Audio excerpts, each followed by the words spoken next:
dans l'état où nous sommes, ce n'est pas toutes les églises. Même moi qui vous prêche, quand tu vas à la maison, tu rentres chez toi. Prie, Dieu, montre-moi si cet homme-là, c'était un homme de Dieu. Sinon, tu seras un fanatique pour rien. Mais moi-même, peut-être, je suis un sorcier, je suis un menteur, donc je suis un occultiste. Voilà pourquoi quand tu rentres dans la maison, pour les hommes de Dieu, prie. C'est très important. Que le Seigneur bénisse. Nous entrons maintenant dans notre thème. C'est-à-dire, Dieu devait commencer à construire l'intérieur. Parce que si l'âme de l'homme reçoit la parole, cette l'âme va éliminer son esprit et sa chair sera éliminée et cet homme va vivre dans le bonheur et dans la réussite. Si la parole entre dans ton âme, tu ne chercheras pas la bénédiction. La Bible dit, j'ai ordonné. Parce qu'ici, dans les lieux très saints, il y avait les tables de la loi qui étaient écrites, la loi de Dieu. C'est-à-dire, si la parole de Dieu entre en toi, la Bible dit, je ne chercherai pas, la Bible dit, je chercherai la bénédiction. La Bible ne dit pas. La Bible, Dieu dit, moi-même, Dieu, j'ai ordonnerai la bénédiction de t'accompagner partout où tu iras. Moi, je n'ai jamais lu la Bible de voir Abraham en train de chercher la bénédiction. Je n'ai jamais lu la Bible de voir Isaac chercher la bénédiction. Mais partout, Abraham, Jacob, Isaac marchaient, la bénédiction les accompagnait parce que la loi de Dieu était inscrite dans leur conscience. Amen. Que les Seigneur bénisse. C'est-à-dire, Dieu, comme étant le tabernacle, il avait besoin d'essuyer des larmes des hommes. Voilà pourquoi celui qui devait accomplir les rachats des hommes, c'était le tabernacle. Quand il est venu sur la terre, il n'est pas seulement venu pour essuyer des larmes, mais il est venu aussi pour enlever la mort. Parce que dans les temps d'Adam résidait la mort. Mais lui, quand il est venu, lui, il a vaincu la mort. Voilà pourquoi il pouvait facilement dire que Abraham ne vous a jamais dit la vérité. Parce que Abraham était incapable de vaincre la mort. Jacob était incapable de vaincre la mort. Quand Jacob est descendu dans le séjour des morts, les jours que Jacob est mort, les gens qui étaient dans le séjour des morts pouvaient commencer à regarder Jacob. Quand il a dépassé seulement le 3e jour, ils ont dit ce n'est pas nous. David, avec tous les exploits qu'il a fait, quand il est descendu dans le séjour des morts, ils ont regardé le premier jour, deuxième, troisième jour, ils ont dit ce n'est pas lui. Parce que c'est lui qui devait vaincre la mort. Le 3e jour, il devait sortir parmi les morts. Voilà pourquoi Jésus a dit ceci. Votre père Abraham, le jour qu'il a vu mon jour, il s'est réjoui.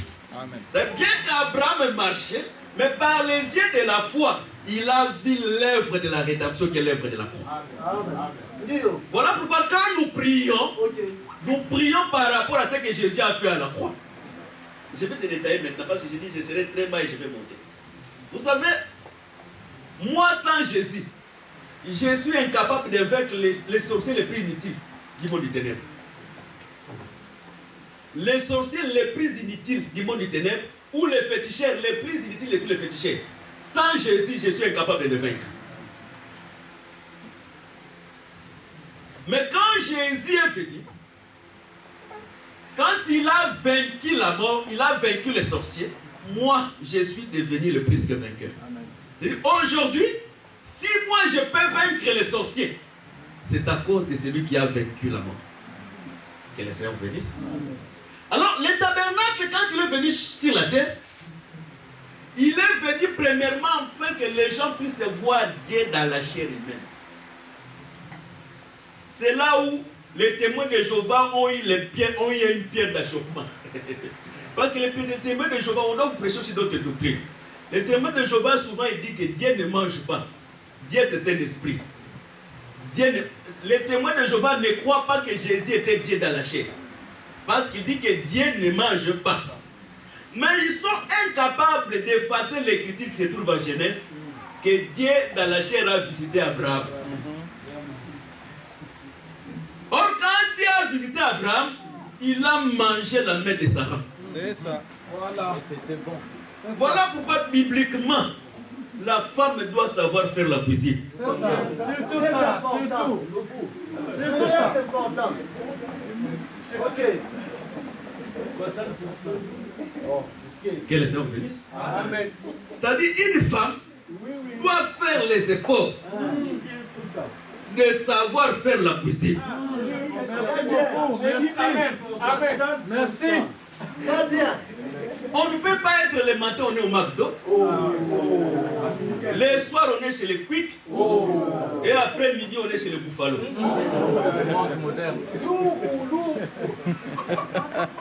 Parce que Dieu, dans sa nature, quand il vient visiter quelqu'un, il ne vient pas dans les restaurants. Dieu, quand il veut visiter quelqu'un, il vient dans sa propre maison. Et quand il vient dans sa propre maison, quand Dieu parle, Dieu ne parle pas avec la femme. Pendant que Dieu parle avec l'homme, il sait que la femme doit être la cuisine. Voilà pourquoi nous croyons dans cet évangile. La place de la femme, c'est dans la cuisine. C'est ça. Ça peut faire mal au cerf, mais c'est dans la cuisine. Que le Seigneur vous bénisse. Pourquoi nous disons cela? C'est parce que si l'homme touche un bon salaire, moi je ne peux pas permettre, moi en touchant un bon salaire, que ma femme ait travaillé. Qu'est-ce qu'elle va faire? Le mariage pour la femme, c'est le lieu du repos. Très bien. Merci beaucoup, c'est l'Europe. Okay. La femme, quand elle entre dans le mariage, c'est pour se reposer. Mais l'homme, c'est pour travailler. Voilà, c'est devoir. Dans d'autres termes, l'homme c'est ton esclave. Qu'il va travailler, toi mange et habille-toi correctement. Parce que les trois choses, l'homme, un frère qui connaît l'évangile éternel ne peut pas priver ça d'une femme. La nourriture, le vêtement et les lits conjugaux. Voilà. Mais si la femme commence à travailler, qu'il n'oublie pas que son salaire appartient à son mari. Donnez tout.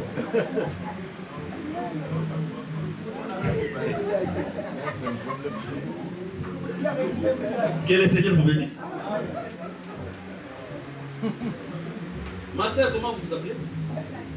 Ah, c'est comme la première fois, sinon si je te laisse comme ça, ça va te scandaliser. Il faut que je descende un peu pour que tu comprennes.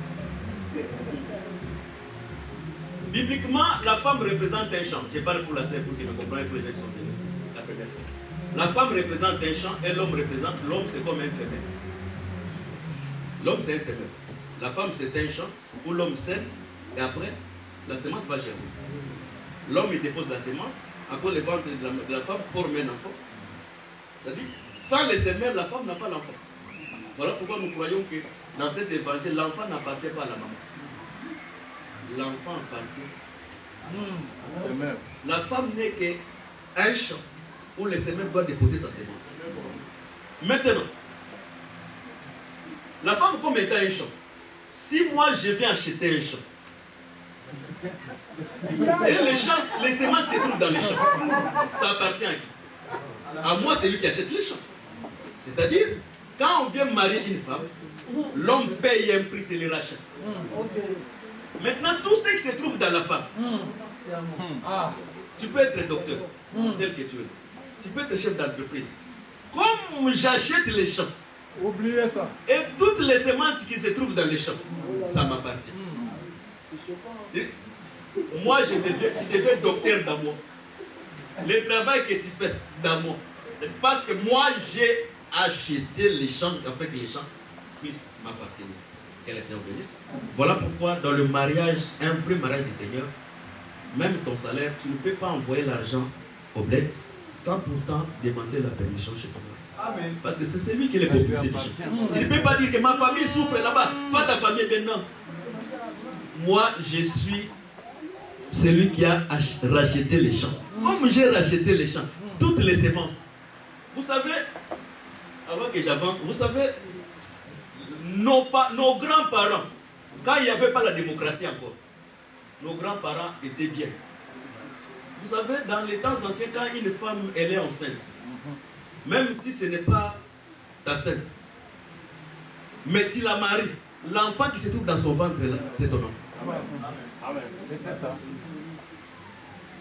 Pendant que l'homme, si l'homme se marie avec une femme, la femme par hasard, elle va faire l'adultère, elle est enceinte, l'enfant là, c'est mon enfant. Il accepte.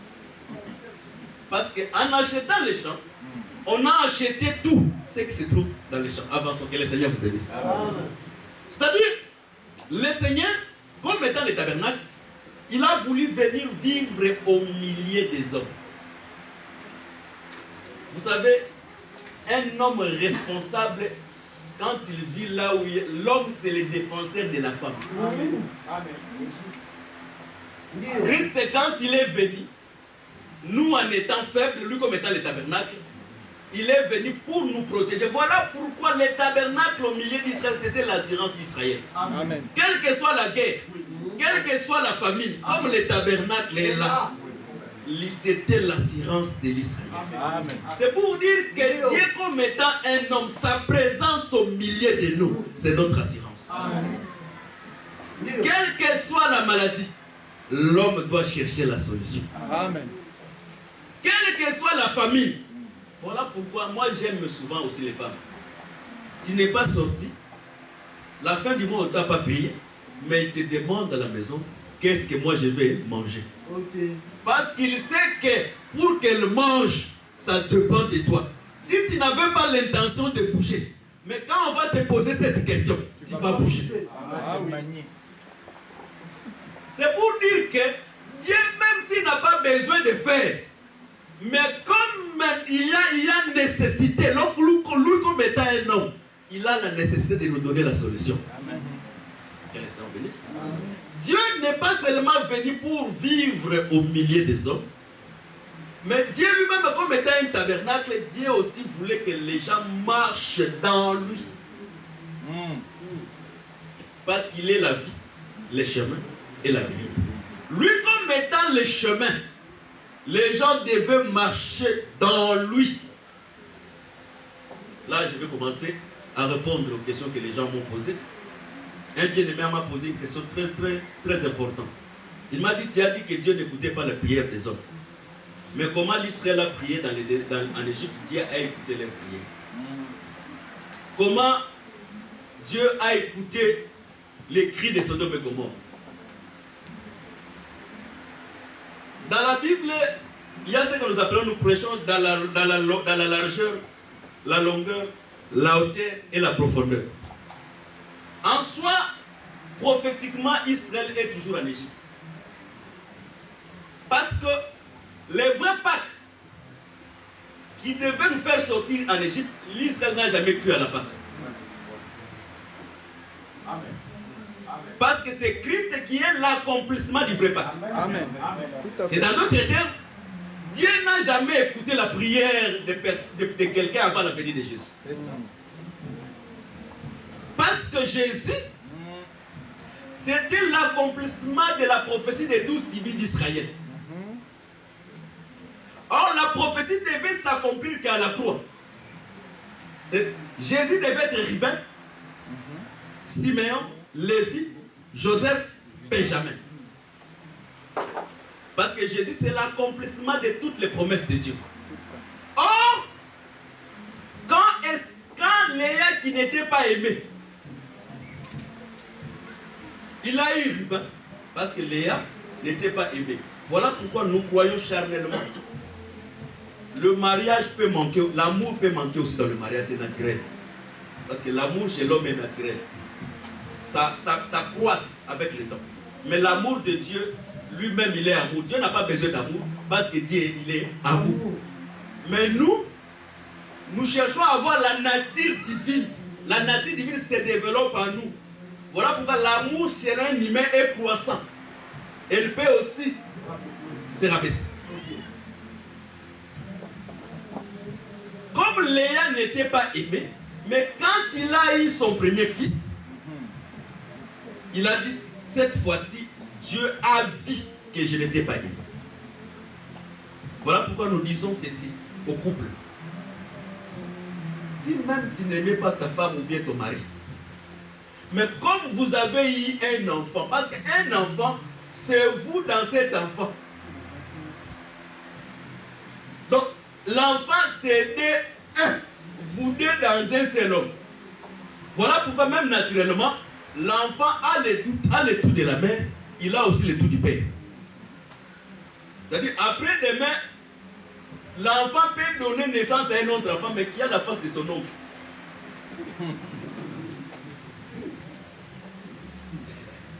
Que le Seigneur vous bénisse. C'est-à-dire, quand on a eu Ruben, il a dit Dieu a vie. Donc pendant tout le temps, Dieu ne voyait pas Léa. Mais quand il a eu Ruben, il a dit Dieu a vie. Quand il a eu Siméon, il a dit Dieu a entendu. Et pendant tout le temps, Dieu n'écoutait pas. Mais quand il a eu seulement Siméon, Dieu a entendu. C'est dans d'autres termes, Ruben c'était les yeux et Siméon c'était les oreilles. Or, la promesse de Siméon et de Ruben s'est accomplie à la croix. Parce que c'est à partir de la croix que Dieu a vu nos souffrances. C'est à partir de la croix que Dieu a entendu nos prières. Voilà pourquoi la seule référence pour nos prières, c'est l'œuvre de la croix. Amen. Si on enlève seulement l'œuvre de la croix, Dieu ne verra personne. Si Dieu nous voit aujourd'hui, c'est au travers de l'œuvre de la croix, parce que la prophétie de Ruben a été accomplie à la croix, et la prophétie de Siméon a été accomplie à la croix. Que le Seigneur vous bénisse. Mais ce qui a été fait en Égypte, c'était que l'ombre de ce qui devait s'accomplir à l'œuvre de la croix. Que le Seigneur vous bénisse.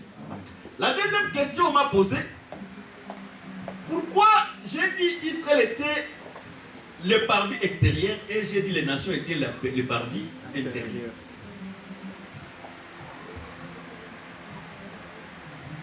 Israël comme étant parvis extérieur, c'est-à-dire l'Israël c'était le peuple de l'extérieur et l'époux c'est le peuple de l'intérieur. L'intérieur c'est-à-dire l'époux c'est un peuple spirituel, mais l'Israël c'est un peuple intérieur par rapport à la chair. L'alliance Dieu avec l'Israël, c'est une alliance charnelle qui est basée sur la chair. Mais l'alliance avec l'Église, c'est une alliance intérieure, parce que nous sommes un peuple spirituel. Voilà pourquoi l'Israël, c'est un peuple de l'extérieur. Voilà pourquoi nous avons donné l'écriture de Apocalypse 11 qui dit « Ne mesure pas le parvis extérieur, car il a été donné aux nations de le fouler pendant 42 mois. » Bien qu'aujourd'hui, cette prophétie n'est pas encore accomplie. Après l'enlèvement de l'Église, les nations vont fouler Israël pendant 3 ans et demi. On va expliquer ça quand on va parler de l'autel. Que le Seigneur vous bénisse. Maintenant, ici en Égypte, la marche d'Israël aujourd'hui, la marche d'Israël aussi, c'est la marche dans le tabernacle. Parce que nous avons l'Égypte, ça c'est Exode 12, l'agneau a été immolé en Égypte. Pour que l'Israël commence la marche, il faut premièrement qu'il immole l'agneau. Mais l'agneau n'était pas immolé n'importe où en Égypte. L'agneau a été seulement immolé à Goshen. Parce qu'en Égypte, les Israélites ne vivaient pas ensemble avec les Égyptiens. Voilà pourquoi nous croyons aussi, nous sommes en Égypte. Mais nous ne vivons pas ensemble avec les Égyptiens. Parce que le monde que nous vivons, c'est l'Égypte. Le monde comme étant l'Égypte, nous sommes en Égypte, mais en position de voyage. Voilà pourquoi j'ai dit ceci. Tu ne peux pas construire une maison de matériaux durables en étant dans le voyage. Parce qu'un voyageur ne construit pas une maison en matériaux durables. Jamais. Voilà pourquoi nos pères Abraham, durant leur marche, ils n'ont pas vécu dans la maison de matériaux durables, ils ont vécu dans les tentes. Quand nous disons la maison des matériaux durables, je ne dis pas que tu ne puisses pas construire une maison. Sinon, tu vas faire le mal à tes enfants. Tu seras encore instable. Les gens qui ont refusé d'acheter la maison ici en Europe, aujourd'hui l'Europe les a rattrapés. Ils commencent à chercher à acheter des maisons, mais quand ils vont aller demander aux banquiers, les banquiers regardent ton âge, ils ne peuvent pas parce que, comme moi je ne peux pas prendre. Si les banquiers regardent seulement mon âge, ils mettent des calculs, il me reste combien de années? Je pouvais avoir des chances si j'avais des enfants comme le pasteur Rocher. Parce qu'on va dire si Edad rate, si Shekina il rate, Gilles va prendre, si Gilles rate, divide, donc, mais moi, si on regarde seulement un, donc ça ne va pas. Que le Seigneur vous bénisse. Voilà pourquoi les versets de multiplier vous c'est très important. Soyez féconds et multipliez-vous. Amen. Que le Seigneur vous bénisse. C'est-à-dire, tu ne peux pas fonder ta vie sur la terre. Moi, je ne quitterai pas la terre. Moi sur la terre. La terre est sous le jugement de Dieu. Un Israélite, il doit vivre autrement avec les gens qui sont en Égypte. C'est-à-dire, celui qui a cru à cet évangile, sa vie doit être différente aux gens qui vivent dans le monde. On ne peut pas trouver tout ce que les mondains sont en train de pratiquer, de les trouver dans ta propre vie. Voilà. Vous savez, il y a tout ce que nous pouvons chercher dans le monde, dans la vie de plusieurs personnes qui sont ici dans cet ensemble. On peut les trouver autour dans leur vie. Le musique diabolique, tu es là-bas. Mais quand on vient ici pour chanter, tu ne chantes pas et tu ne danses pas, croyant que tu es très civilisé. Mais quand on met les musiques mondaines, Voilà. tu sais danser plus que même les mondains. Païen que tu es. Quand on a chanté ici, j'ai glorifié. Notre maman, elle s'est levée, elle a dansé. Mais les jeunes filles, les jeunes frères, vous dansez où? Coincé. Vous flippez devant qui? Voilà pourquoi il faut être comme David. David a dansé parce qu'il est... Les danses de David, c'est la reconnaissance de ce que Dieu a fait pour toi. Très bien. Il faut danser. Danse même si on ne te dit rien. Mais toi, dans ta conscience, je reconnais si je suis roi. Parce qu'il y a un roi des rois. Amen. Et il y a beaucoup de femmes de David qui sont ici. Mais pourquoi lui, il est patron, il danse comme ça? Qu'est-ce qu'il veut montrer? Mais vous savez, si nous dansons, des fois, si nous prions, vous ne savez pas pourquoi nous prions. Hein? On ne veut pas donner les témoignages des hommes parce que ce sont des mensonges. Comme moi, personne dans ma famille connaît cet évangile. Mes frères, s'ils connaissent dans l'âge avancé. Ma mère, protestant. Mon père, ne prie pas. Mon grand-père féticheur. Dis-moi, qui va m'apporter cet évangile? Si ce n'est que l'amour de Dieu. Et à cause de cet immense, des fois nous dansons et nous glorifions le Seigneur. L'autel était seulement à Gozin. Voilà pourquoi, quand il y avait la lumière, quand il y avait les ténèbres en Égypte, pour que les Égyptiens voient la lumière, ils doivent voir les gens de Gozin, parce qu'à Gozin, il y avait la lumière. Nous voulons dire que nous sommes dans le monde, mais le monde est dans les ténèbres. Comme le monde est dans les ténèbres, si le monde veut voir la lumière, il doit avoir cette lumière à nous. Voilà pourquoi, tel que je suis une lumière sur la terre. Quand je marche, je suis une lumière. Quand tu es dans les ténèbres, tu dois voir la lumière. Mais il y a un chrétien qui dit, celui qui est dans la lumière, mais qui haït son frère. C'est-à-dire, si quelqu'un est dans la lumière, mais que la haine demeure en lui, il n'est pas dans la lumière.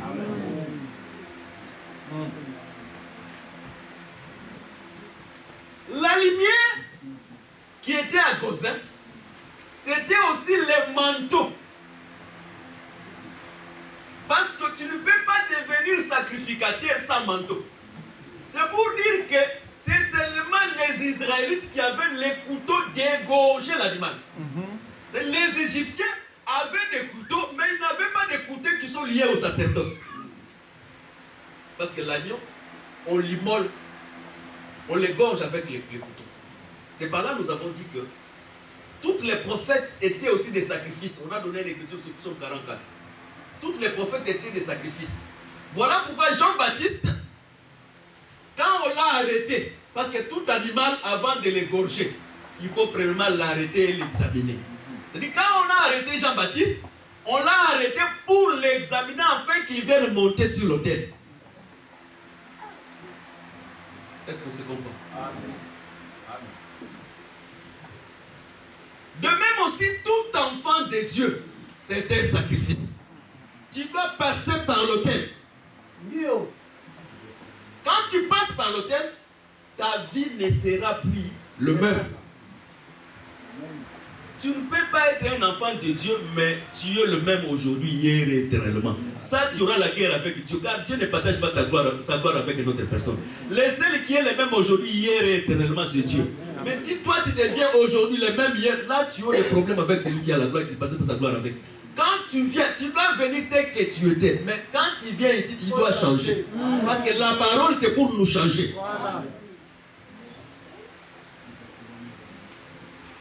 Que le Seigneur vous bénisse. Mais quand tu es dans l'Égypte, tu manges l'agneau, impérativement tu dois passer par le cuve des reins. Le cuve des reins, c'était la mer Rouge. Parce que Paul dit ceci, l'Israël a été baptisé dans la mer Rouge. C'est-à-dire l'Israël était immergé dans le cuve des reins pour entrer maintenant dans les sanctuaires. Tu ne peux pas se présenter devant Dieu sale. Ce qui peut rendre ta propriété, ce n'est que l'eau de la parole. Que le Seigneur bénisse. C'est par là que nous avons dit que l'Israël devait marcher. Et passer par le désert, dans le désert, Dieu devait tomber les pains de proposition, la manne qui était les pains de proposition, et il devait traverser le Jourdain comme étant la voile et manger les fruits du pays qui est dans le monde. C'est-à-dire, tel que nous sommes, nous comme étant les enfants de Dieu, nous sommes dans la marche. Nous devons marcher. Si nous prêchons le tabernacle de cette façon, nous ne voulons pas que le tabernacle soit comme le tabernacle des théologiens. Parce qu'il y a un tabernacle qui est prêché par les théologiens, qui n'est pas mauvais, mais que ça reste comme une doctrine qu'on ne peut pas bouger. C'est-à-dire pour prêcher, il faut commencer à dire, ça c'est la porte du parvis, il y avait 4 couleurs, l'autel était comme ça, les tabernacles, non. Dieu a donné plusieurs faces du tabernacle. Que le Seigneur bénisse. Mais la Bible dit ceci, dans Psaume 14, quand l'Israël s'éloigne d'un peuple barbare, Israël devient son domaine et Juda devient son sanctuaire. Les sanctuaires, c'est quoi? Parce que peut-être beaucoup de gens ne savent pas les sanctuaires. Les sanctuaires, c'est les lieux saints et les lieux très saints. Les deux parties ici, dans la Bible, c'est ce qu'on appelle les sanctuaires. Les parvis, c'est ici, là, on fait l'autel des holocaustes. Il y a aussi les cuves des reins. Mais la Bible dit, quand l'Israël s'éloigne des peuples barbares, Israël devient son domaine. Dans d'autres termes, l'Israël devient les parvis. Et Juda devient les sanctuaires. C'est par là que Jésus a dit à la femme samaritaine, il dit, le salut vient des Juifs. C'est-à-dire, Jérusalem en soi était aussi un sanctuaire. Mais comme Juda devient un sanctuaire, dans le sanctuaire, un homme impie ne peut pas entrer. Mais dans le parvis, un homme impie peut résider. Mais dans le sanctuaire, un homme pécheur ne peut pas entrer. C'est par là que nous comprenons. Quand Jean-Baptiste baptisait les gens dans le Jourdain, c'était dans les parvis. On va se comprendre. Pourquoi nous disons que c'était les parvis? Parce que Moïse, selon la loi, Moïse était incapable de guérir tout celui qui était malade. Parce qu'un lépreux, quand tu étais lépreux, Moïse n'avait pas de solution pour toi. Hors du camp. Quand tu étais impur, la femme qui avait la perte du sang, quand tu es impur, tu ne peux pas vivre au milieu des gens. Hors du camp. Quand il y a le gonore, le goitre qui monte ici, qui gonfle, hors du camp. C'est-à-dire pour Moïse, il n'y avait pas la solution. Celui qui était lépreux, celui qui avait l'impureté du sang, sa place était en dehors du camp. C'est-à-dire dans le sanctuaire, tu ne pouvais pas avoir accès. Mais tu pouvais vivre en dehors du camp. Pourquoi en dehors du camp, un lépreux devait vivre? Parce qu'en dehors du camp, il y avait un cuve de rein qui servait aux purifications de la lèpre. Est-ce qu'on s'est compris? Je reprends encore pour les gens qui n'ont pas plus la capacité de me comprendre. C'est-à-dire, un lépreux, quand il était déclaré lépreux, il ne pouvait plus vivre là où il y a les gens qui sont en bonne santé parce que la lèpre était contagieuse. Directement, tu dois être chassé parce que Moïse, il n'a pas de solution à te donner. Tu dois vivre hors du camp. C'est lui qui avait la perte du sang. Quand tu as la perte du sang hors du camp, tu ne peux pas vivre dans les camps parce qu'ici c'est les sanctuaires. Les sanctuaires, rien de ce qui est souillé doit entrer dans les sanctuaires. Voilà pourquoi Jésus ne pouvait pas mourir dans Jérusalem. Jésus, quand il devait se charger de nos péchés, comme il est devenu impie, il devait aussi sortir hors du camp. C'est-à-dire, la solution pour tout celui qui était impie, c'était hors du camp. Dans d'autres termes, on va maintenant expliquer. La lèpre, c'était aujourd'hui l'image du péché. C'est-à-dire, un péché n'avait pas le droit de vivre parmi les gens qui n'ont pas le péché. La place d'un péché, c'était hors du camp. La place, parce que quand on dit la femme qui coulait la perte du sang, c'était aussi le péché. L'hémorragie du péché, que les médecins de cette terre ne pouvaient pas arrêter cela. Les médecins de cette terre, c'était quoi? C'était tous les prophètes qui sont venus annoncer la loi. Ils étaient incapables de guérir l'homme du péché. Si Jésus a dit que votre père Abraham était menteur, parce qu'Abraham était incapable de guérir le péché. Voilà pourquoi nous croyons que tout prophète, comme Moïse a ôté ses souliers, tout prophète était venu avec l'incapacité de la guérison de l'âme de l'homme. C'est-à-dire tout prophète marchait pieds nus, tout prophète était un déchaussé. Mais je m'étonne les gens qui ont la doctrine d'enlever les souliers. Un déchaussé, selon la Bible, les déchaussés n'enlevaient pas les chaussures, c'est seulement quand ils venaient entrer dans les temples. Mais un déchaussé en Israël, il marchait pieds nus, afin que les gens puissent savoir qu'il est incapable de racheter.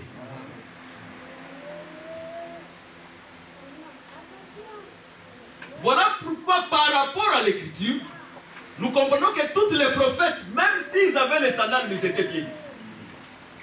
Parce que être pieds nus, c'était le signe de l'incapacité d'accorder la guérison. C'est par là que nous comprenons. Jourdain, là où Jean-Baptiste est baptisé, c'était le parvis, parce que dans le parvis, il y avait l'autel et il avait les cuves d'air. Pourquoi nous disons que le Jourdain, c'était le parvis? Parce qu'un homme pécheur, quand il pêche, pour qu'il reçoive l'expiation du péché, il ramenait l'animal devant le sacrificateur. C'est par là que je comprends pourquoi Jean-Baptiste était dans la lignée des sacrificateurs. Parce que Jean-Baptiste, il fut un Lévi. Parce que la Bible dit personne ne peut s'attribuer cette dignité s'il naît de la famille d'Aaron. Dans d'autres termes, Jean-Baptiste était de la famille d'Aaron. En soi, il avait le pouvoir sacerdotal en lui. Et quand tu amenais l'animal devant les sacrificateurs, tu confessais tes péchés dans l'animal. Tu imposais la main à l'animal. Tu confessais tes péchés. C'est-à-dire tous tes péchés entraient dans l'animal et ensuite l'animal était égorgé. Quand on égorge l'animal, qu'est-ce qu'on faisait? On prenait le sang qui était sur la paume des mains. Parce qu'on prenait le sang, on mettait sur la paume des mains. Et les sacrificateurs prenaient son doigt. Quand on va prendre sur l'autel, on va expliquer ça. Les sacrificateurs prenaient son doigt. Il faisait maintenant l'aspersion, cette fois, sur celui qui est venu confesser le péché. Voilà pourquoi celui qui devait se faire baptiser, premièrement, il confessait ses péchés. Parce qu'on confesse les péchés qui est dans le parvis. Avant de passer par l'équipe des reins, tu dois premièrement confesser tes péchés dans l'animal. Voilà pourquoi les gens qui se faisaient baptiser, premièrement, ils confessaient ses péchés. Voilà pourquoi nous croyons. Le premier élément fondamental de la doctrine, c'est le renoncement aux œuvres mortes. Amen. Tu ne peux pas devenir un enfant de Dieu si tu n'as pas encore renoncé à ta mauvaise vie.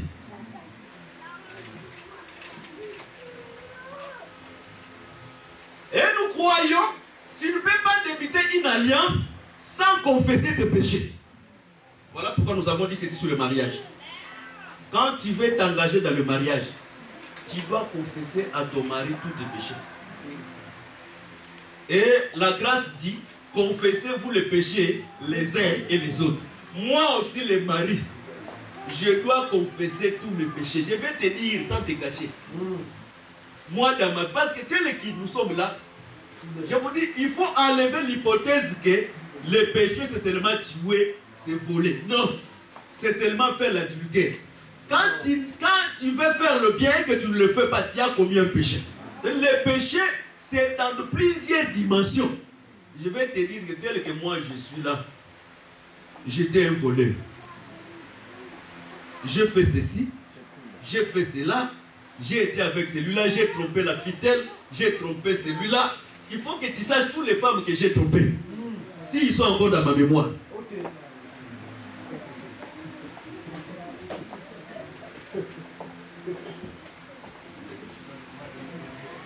Et la fille aussi commence à confesser.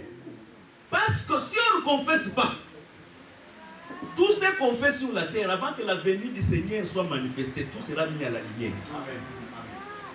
Si je viens d'apprendre de moi-même, tu sais comment ça va m'attrister. Parce qu'il y a des femmes, des filles, qui ont été violées par leur oncle. Non par leur vouloir, mais par un accident de la vie. Mais imaginez que je apprends que ton oncle avait couché avec toi. Si tu ne m'avais pas dit, qu'est-ce que je serais? Je vais commencer à trembler dans mon cœur. Je veux perdre la confiance. Et tout ce que je vais faire, ça sera des semblants. Voilà pourquoi tu vois, quand tu parles à l'homme, il se fâche directement. Même tu dis des bonnes choses, je ne vais pas t'attendre. Dans son cœur, il y a une limite entre ses pensées. Je vais rester avec lui, mais je ne vais pas rester avec lui. Il m'a trompé, il m'a trompé. Au lieu que ça aille comme ça. Pendant que nous sommes dans l'alliance, je commence à te dire ce que moi je fais. Parce que l'amour, au début, c'est très fort. Ça supporte. Mais quand on va entrer, quand on entre, quand ça descend là, et que j'en prends le moment qui descend, c'est fini. Parce que l'amour au début, parce qu'il est mélangé avec les émotions. C'est ce que vous dites en français, coup de foudre.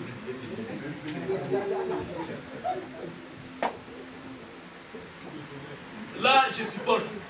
Parce que le coup de foudre. Mais après, quand ça monte, quand je commence à me demander, est-ce vraiment la sœur que je me suis mariée avec? C'est celui-là aussi. Mais c'est elle. C'est là où, voilà pourquoi, avant de commencer l'alliance avec Dieu, on passe par l'autel pour la confession.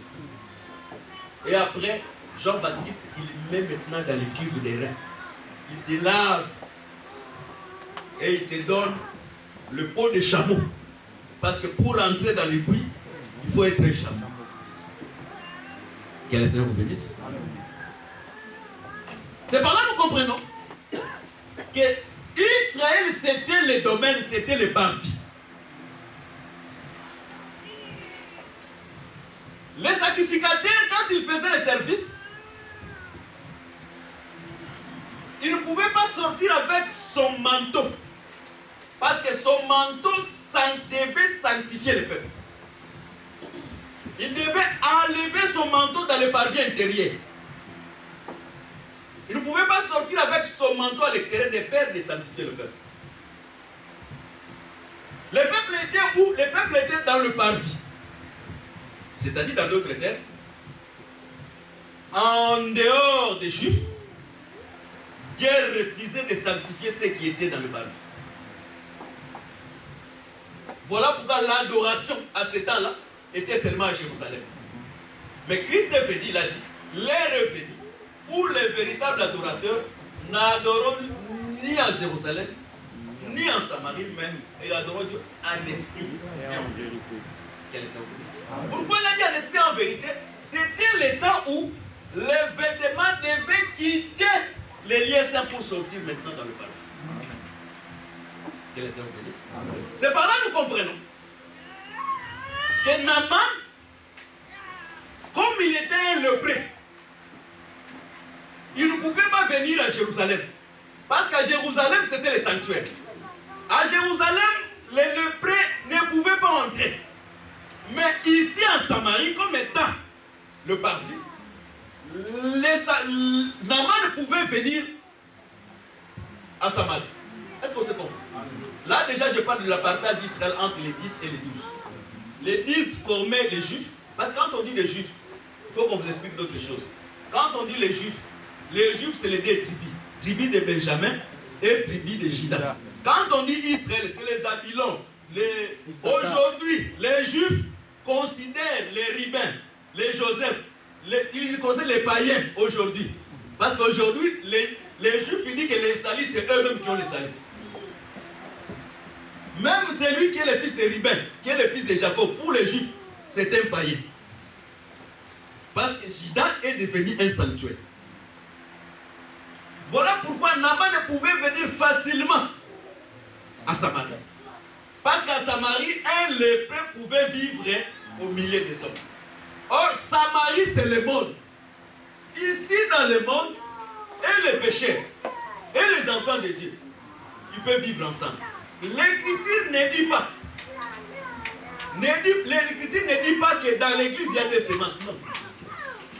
Quand vous lisez les paraboles disent les propriétaires du champ semaient la bonne semence, mais pendant qu'ils dormaient la nuit, l'ennemi est venu semer la mauvaise semence. Il a semé la mauvaise semence où? Dans le monde. Et dans le monde, il y a nous, il y a aussi la semence du diable à semer. Voilà pourquoi dans le monde on peut raconter des problèmes toujours. Il y aura des problèmes parce que dans le monde nous avons les deux semences ensemble. Or l'autre semence c'est pour chercher à nuire à notre semence. Que les Seigneur bénisse. Et maintenant quand Naaman était venu, Naaman devait tomber cette fois-ci l'autel. Parce que pour la purification d'un lépreux, on doit le faire l'aspersion d'eau 7 fois. C'est-à-dire, et les prophètes et les sacrificateurs parlent la même chose, mais dans les différentes manières. C'est-à-dire, Naaman ne pouvait pas seulement tomber une fois dans le Jourdain, il devait tomber 7 fois. C'est par là que je comprends que tomber 7 fois, c'était l'œuvre que les doigts faisaient pour la purification de Naaman. C'est ça. Que les saints bénissent. C'est par là que nous croyons que là où il y a les doigts de Dieu, c'est là où il y a le royaume de Dieu. Est-ce qu'on se comprend? Une écriture dit, ma sœur Akofa ne comprend pas ici. Là, je vais m'expliquer. Ma sœur Akofa ne comprend pas aujourd'hui. C'est ce que j'ai dit maintenant. Jésus dit, il guérit quelqu'un qui était possédé de mauvais esprits. Maintenant, les Juifs commencent à se poser des questions. Oh, il a guéri, c'est par Beelzéboul, il a guéri par quoi? Jésus les répond. Si c'est par les doigts de Dieu, vous savez, cette écriture des doigts de Dieu, c'est ça qui fait exister cette église que nous appelons au Congo Bima. Parce qu'il y a une église qu'on appelle Bima. Dans notre pays, donc ils utilisent les doigts pour chasser les démons. Si il te voit que tu es possédé, il va dire Bima, sors. Donc il chasse les démons seulement par. Avant, il ne chasse pas les démons. Démons sortent, non. Lui, pour chasser les démons, il doit mettre les doigts parce qu'on doit chasser les doigts par les démons. C'est ça la mauvaise compréhension de la parole. Or, les doigts de Dieu, c'est le ministère de la parole. Parce que quand le ministre parle, il prêche.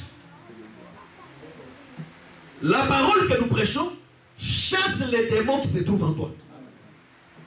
Comment nous chassons les démons? Parce qu'au travers les doigts, Dieu écrit sa loi dans ton cœur.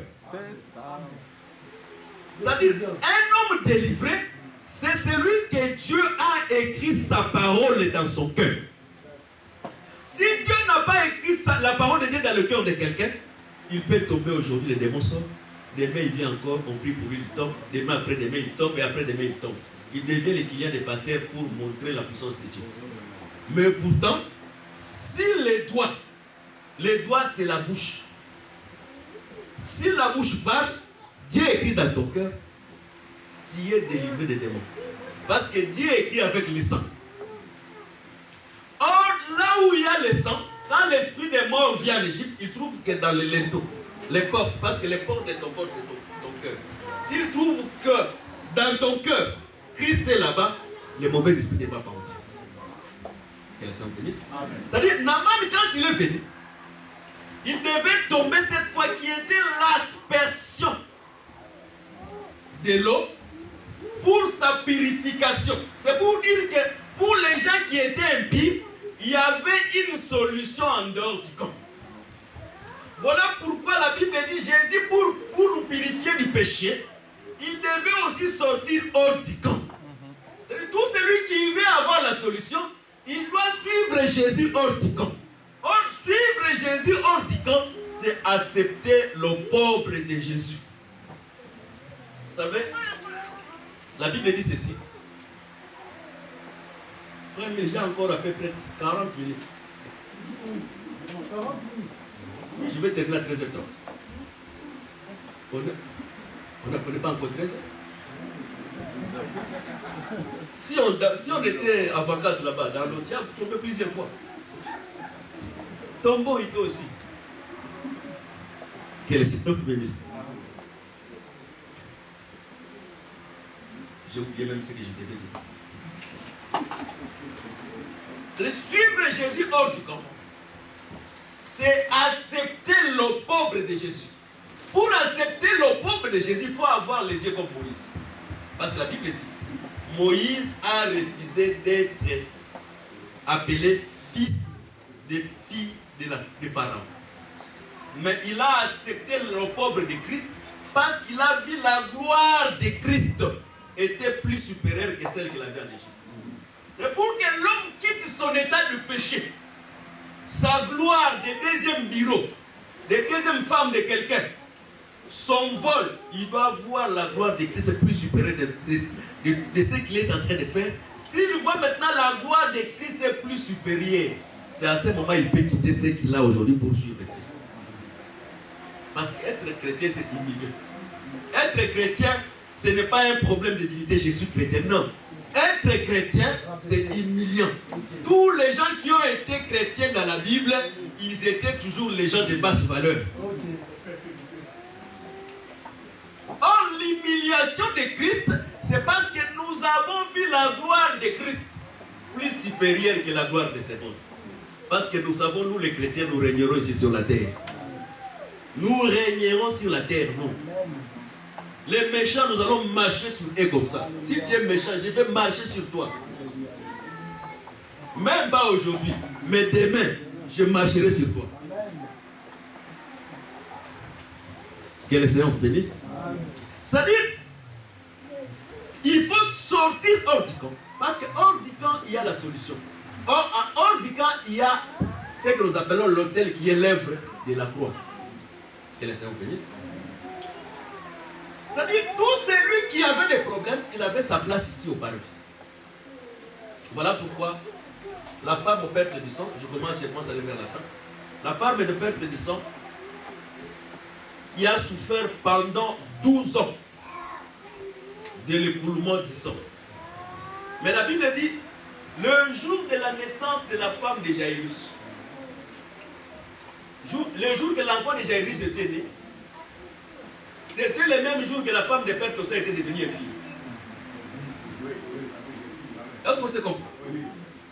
Le jour que l'enfant de Jairus était né, c'était le même jour que la femme, c'était les mêmes années que la femme aux pertes de sang était devenue impie. C'est-à-dire, avant la naissance de la fille de Jairus, la femme aux pertes de sang était à bonne santé. Mais le jour que cet enfant est né, c'est le jour qu'elle est devenue impie. Mais lui-même, cet enfant, au lieu quand il est né de naître en bonne santé, lui-même aussi il est né malade. Que le Seigneur bénisse. C'est par là que nous comprenons que le jour que Dieu a conquis l'alliance de la loi avec l'Israël, c'est le jour que nous sommes devenus impies et nous sommes devenus des péchés. Mais lui-même, Israël, au lieu de rester en bonne santé, la loi a ramené encore la malédiction en Israël. Voilà pourquoi Israël aujourd'hui se trouve dans l'état malade. Parce que la loi lui a ramené toutes les malédictions de la loi. Que le Seigneur vous bénisse. Mais la femme au père te dit ça, pendant qu'il est malade, il cherchait des médecins. Il partait, il n'a pas réussi. Il va chez lui. C'est-à-dire, tous les médecins qui voyaient la femme de Jaïris, c'était des médecins en lien. Parce que Job a dit ceci, pendant qu'il était malade, il avait des problèmes. Il y avait 3 de ses amis qui sont venus les consoler.